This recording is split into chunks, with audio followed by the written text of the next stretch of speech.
This is CBT News, the voice of the retail automotive industry.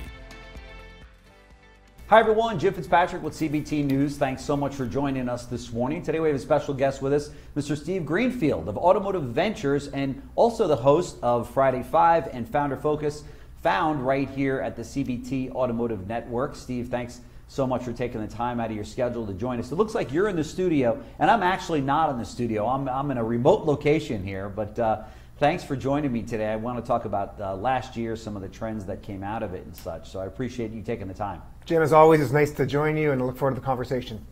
Great, and thanks first and foremost for all the contribution you've given to CBT over the last year. I know that our viewers get so much out of your shows here on the network. It's great to keep everybody up to date as to the mergers and acquisitions and the trends coming out of retail automotive. So thank you for that. In fact, that's what I want to talk to you about this morning. And 2020 was an incredible year in so many respects, right?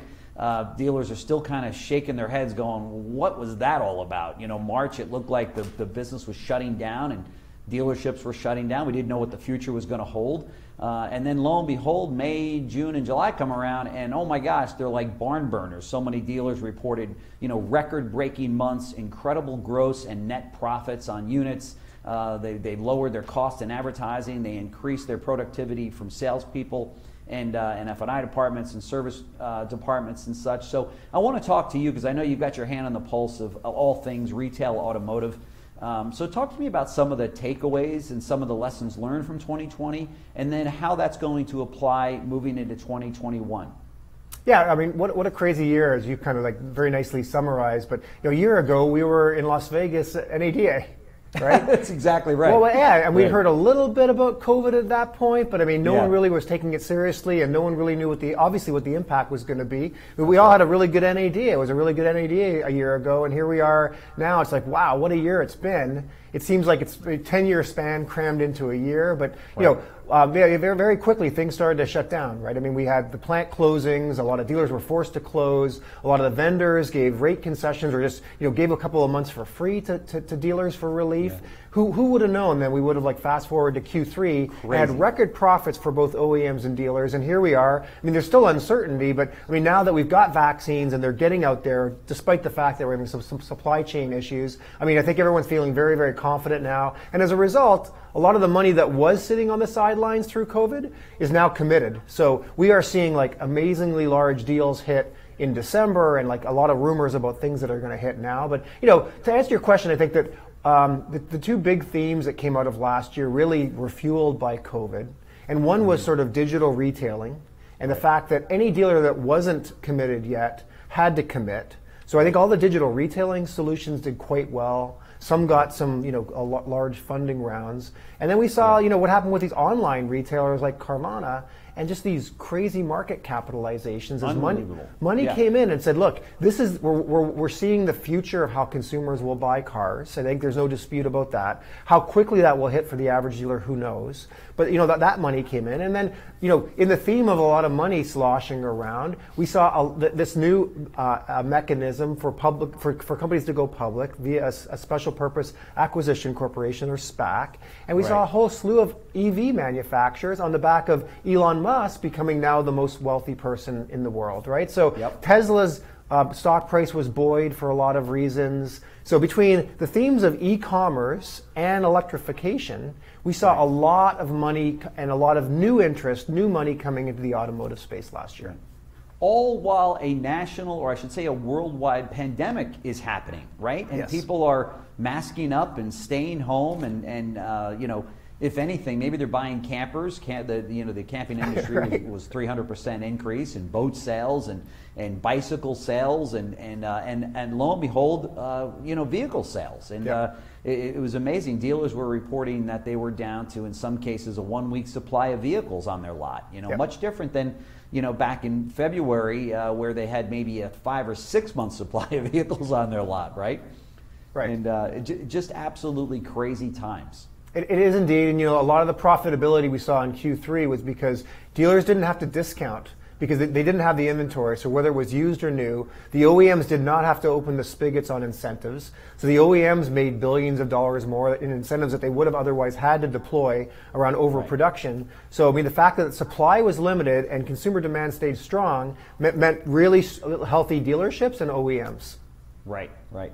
So let's switch gears a little bit and talk about 2021. What are some of those trends and what are some of the hot items out there that you are looking at as we move into 2021 that we should all be taking a look at?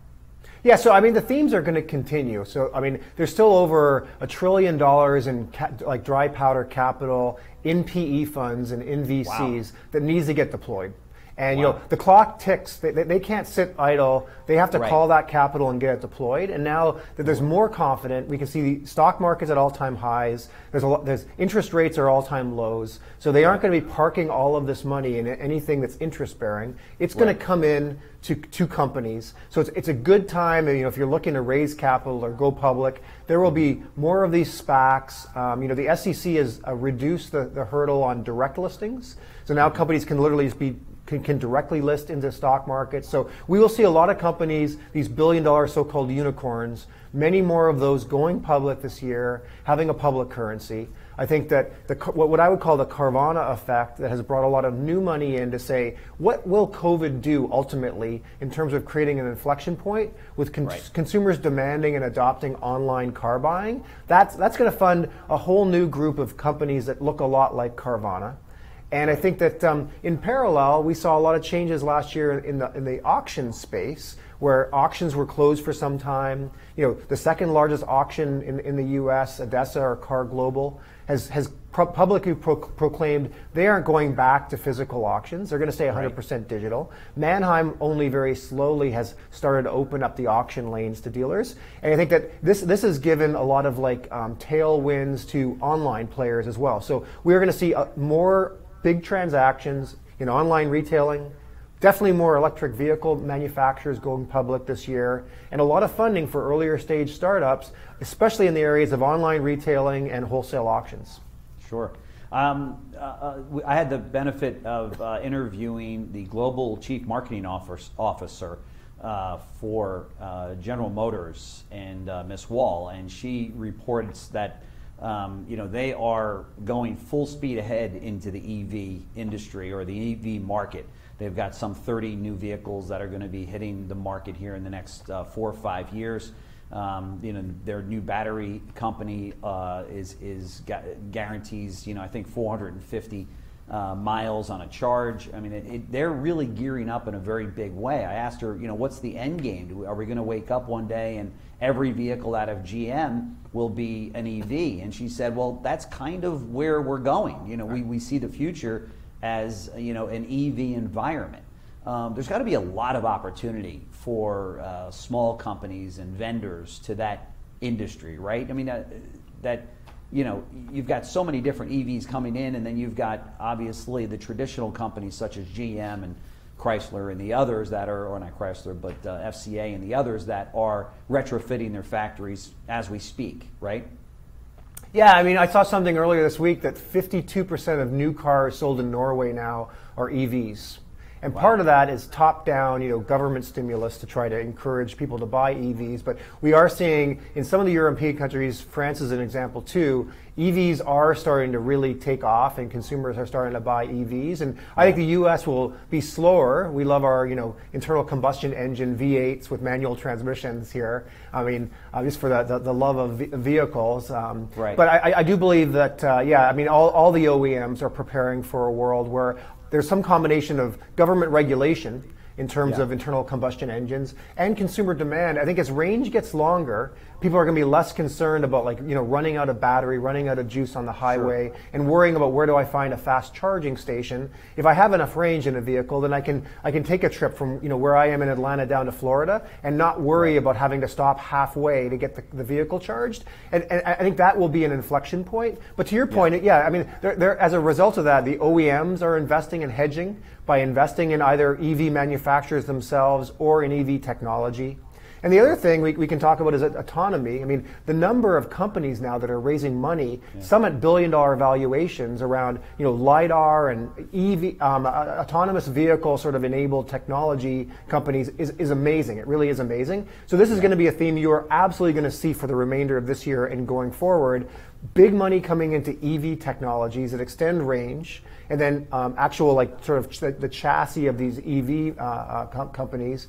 And you're going to see a lot of money come into autonomous vehicles and connected vehicle technologies as well. And an OEM has to hedge their bets by investing in some of these companies, because otherwise they fear they'll be left behind. Sure.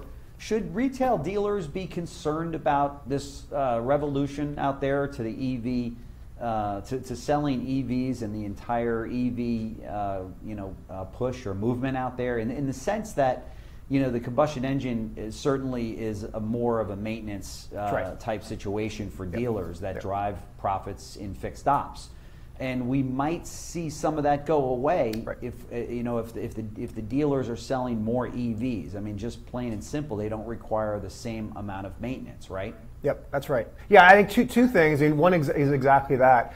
An electric vehicle is much less complex. There are many fewer parts in there, many fewer parts that will fail, and service intervals aren't going to be like changing spark plugs and getting oil changes. The service intervals are going to be very long. You may have to change tires, but beyond that, there aren't going to be a lot of service calls or recalls on these EVs probably. So yeah, service intervals are longer, therefore it's going to be that much more challenging for a dealer to keep those service lanes full. I think the other thing is, in terms of it'll be interesting to see the tension between dealers and OEMs around who owns the customer. So you saw recently news around when GM's selling this new Hummer, they're going to encourage people to go to the GM site, configure their Hummer, and effectively order online. Yeah. The dealer will only then be inserted as a point of delivery for the vehicle, but it's likely, GM in this case, but most certainly with new EVs coming out, the consumer will probably be going to a website like Tesla,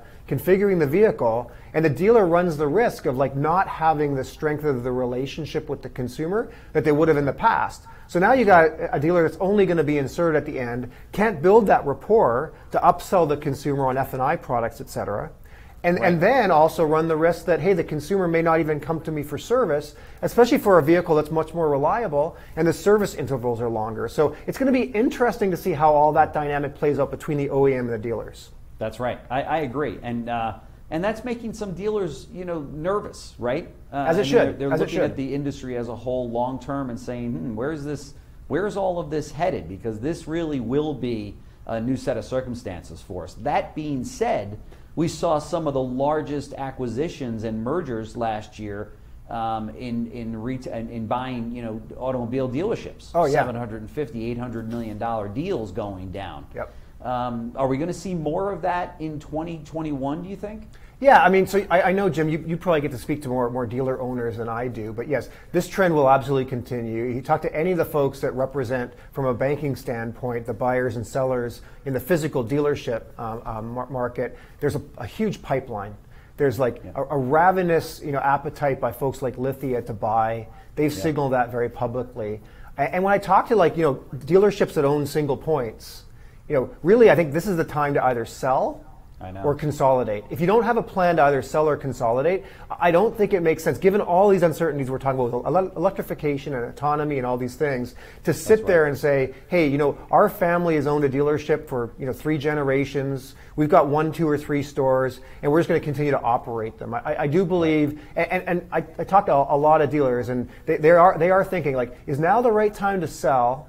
Or do I get some financial backing and aggressively roll up and consolidate and try to find the efficiencies by owning more points? I don't think it's a good time just to sit idle, because I do think there's a lot of interesting dynamics that will play out over the next few years. Yeah, I agree. It sure is a great time to be in retail automotive, isn't it? It's amazing. Between it's really amazing. All the technologies and EVs coming out and the consolidation of dealerships, and certainly the publics out there are making some big moves. You just mentioned Lithia. It seems like those guys are on a never-ending shopping spree for dealerships. So they must be making a run for AutoNation's place of being the #1 retailer in the country, right? I think so. And then, I mean, not lost on me is they launched this Driveway brand. And that's got to be in reaction to what they're seeing with Carvana. I mean, if you aggregate all the inventory across all the Lithia sites, they've got much more inventory than Carvana has. And by coming to market with one brand, driveway.com, it'll be very interesting. That will be their e-commerce brand. And they will have all the physical stores to support that across every single OEM brand. But remember, Carvana doesn't have new cars. And Driveway does, so it could be a nice differentiator for them. As a consumer, I could go to driveway.com, configure a car, and actually a new car, and have that delivered to me. So that's interesting. And then we saw this last week, CarMax is really committing to omni-channel and relaxing some of these like driveway deliveries, 24-hour test drives. And it's interesting too because CarMax has to be sitting there too and saying, I'm not going to let Carvana get out too far ahead of me. Right. And we're going to balance either encouraging people to come in the store or the online shopping experience as well. So yeah, these big dealer groups whose legacy has been trying to encourage consumers to come into the store seem to be opening up philosophically more to online car shopping, which is an exciting time. Yeah, there's no question about it. And we haven't even touched on the used car market, but you've got so many companies, AutoNation being one of them with their AutoNation USA brand, and then also Sonic with their Echo Park brand. They're knocking the cover off the ball in those stores and making a ton of money on used vehicles without having the pressure of the OEMs breathing down their back about bigger facilities or doing business a certain way, and they're loving it. Whenever I talk to Jeff Dyke or interview him on the newscast, he's so incredibly enthusiastic about the used car business that they're running through Echo Park. You talk to him about the new cars, and he's kind of like, "Yeah, we like it, we're doing okay." But let me tell you about Echo Park, and he just kind of comes alive. And it's the proof is in the pudding, right? I mean, the profits are there, and it's caused the stock to increase, and Wall Street loves the idea of it. And there's I guess there's 350 million combustion engines out there. So even though the EVs will be coming in a big way, there's still you got to do something with all these vehicles out there that still run on gasoline, right? Yeah, and used cars, like she said, for all those reasons, there's really no regulation. There's no OEM to worry about. There's no brand. I mean, they can go out there, and the profitability per car it's much more. So I think like that will be a recurring theme we see as well. Is the fact that the big dealer groups will think very deliberately around their used car brand and how to really energize that business. Because whether EVs hit or not, there will be, to your point, these 300 million plus internal combustion engines that are going to change hands multiple times over their lifespan. Right. And it's a much more profitable segment than the front end of the new car, which has been squeezed from a margin standpoint. That's right. That's right. Thank you for all the time. One last question, and that is, we survived the COVID situation, or I should say, many of us have. Unfortunately, there were many lives lost as well. But somehow we're going to get through this, and there's a vaccine now, and we're waiting to get vaccinated.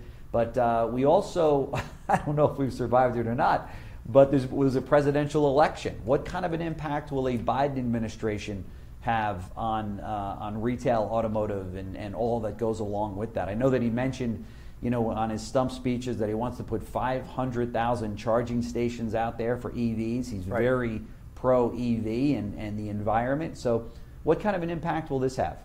Yeah, so it's a good question. I mean, I can't really look at my crystal ball. I would say that, if anything, I'm hearing even on the drive into the studio this morning, he wants more stimulus. I know he's speaking later today, and he wants more stimulus. And if we can get more stimulus funds into people's hands, it will continue to support the new and the used car markets, which is great. Yeah, I mean, we heard a little bit through like the debates that he was like sort of anti-oil, and I just think it's going to take generations for that to play out in terms of like we are in no time soon going to like ban the internal combustion engine in the U.S.